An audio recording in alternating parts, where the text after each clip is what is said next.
But let's also talk a little bit, Samantha, about some of the injuries that took place in week one, because when you start to look at the waiver wire, the first place I go is who got hurt and who's going to be that kind of quote unquote next man up. We talked about Dak Prescott already, but another injury that I think is very important for a run-based team is the running back in San Francisco, Elijah Mitchell. He's dealing with a knee injury. What do you think about that one? Yeah, I have Mitchell on one team, so that did not make me feel great right off the bat. I mean, he exited before the first half. Jeff Wilson Jr., that was my immediate thought, is that he would be the guy. Ended up having a pretty unremarkable day.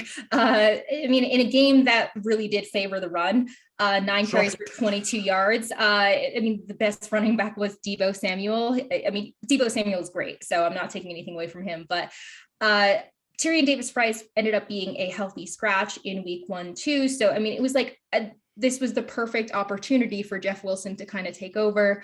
Didn't do much. I mean, that could just be like, the game was just a giant sloppy slip and slide. And like, there was a lot of things happening. So I think like, if you're going to roster someone to replace Mitchell or just capitalize on the situation, like I would go for Jeff Wilson Jr. He is 15% rostered currently on Yahoo. But I mean, the whole thing kind of gives me pause. I'm not sure what to really make of it at this point. So I would not say that he is my top waiver claim, like if that makes sense.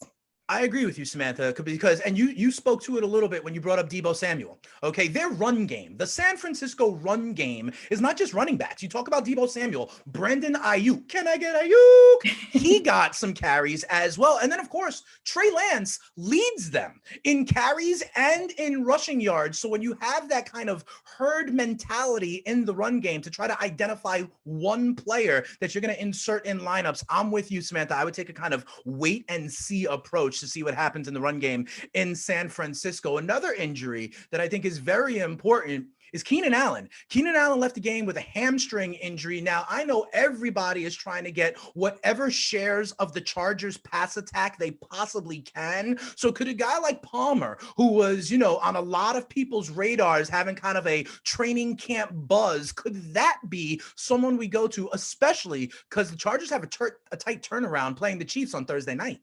Yeah, it doesn't look good for Allen to play in week 2, like you said, with a tight turnaround. Now, one of the most shocking things of this game was that Mike Williams was completely MIA. I don't know where he went. I don't know whose feelings he hurt, but I'm going to assume that he will be the wide receiver 1 if Allen misses time this week. Sure. Now, that still, it's a high volume, very strong passing offense. There's going to be a lot to go around.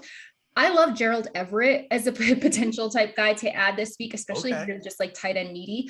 Of the wide receivers, it's kind of complicated because Deandre Carter was actually the one that had a great day. I mean, he's a 29-year-old journeyman return specialist, but caught 3 of 4 targets, 64 yards and a touchdown, finished as wide receiver 21.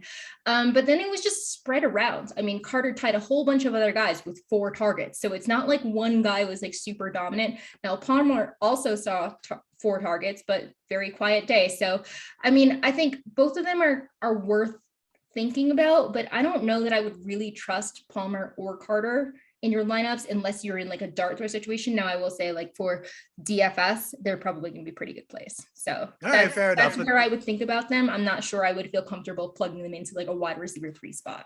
Yeah, I hear you. Maybe if we had the bye weeks upon us, you may be forced into some kind of different situations. And I kind of think, like you, I'd be more interested in Big Mike Williams. I'd be more interested in Austin Eckler, to be quite honest, maybe even playing some of their prop bets, because if you think about it like a pie, right? When you take out the Keenan Allen part, someone is going to kind of soak up that usage. And I personally think that Justin Herbert will go to the kind of more familiar targets that he has that trust in. But those are some of the names to watch. What about over in Pittsburgh? One of the games of the day in week 1, we got a horrible kicking game. We got uprights being hit. We got comebacks potentially both ways, but also Naji Harris left the game with that foot injury.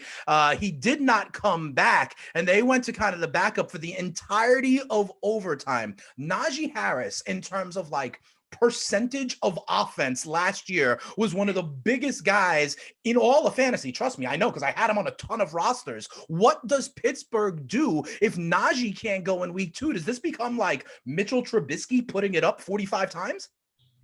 Oh my goodness. Well, they are not deep at the running back position, to say the least. So Jalen Warren was the preseason standout for the Steelers. He is 4% rostered. I'm going to assume that he is the de facto backup at this point, though I kind of think it was going to, like, I was like, oh, we'll wait and see a few weeks and see how the backfield shakes out. Well, we didn't really get that opportunity because Naji has this. So I'm not sure if it's the same Lisa Frank injury. Yes, Liz Frank injury. I'm just calling it the Lisa Frank injury that he had during the preseason, or if it's a new injury or something. It's kind of vague right now, but I know he had some kind of walking boot on. Definitely doesn't bode well for a running back, especially one that has to rely on a ton of volume to be productive. So, I mean, Jalen Warren, like I said, 4%, he's worth a speculative ad at the very least. I think, he's a type of backup right now that you can roster, but he has long-term value if the durability for Harris really becomes a long-term issue.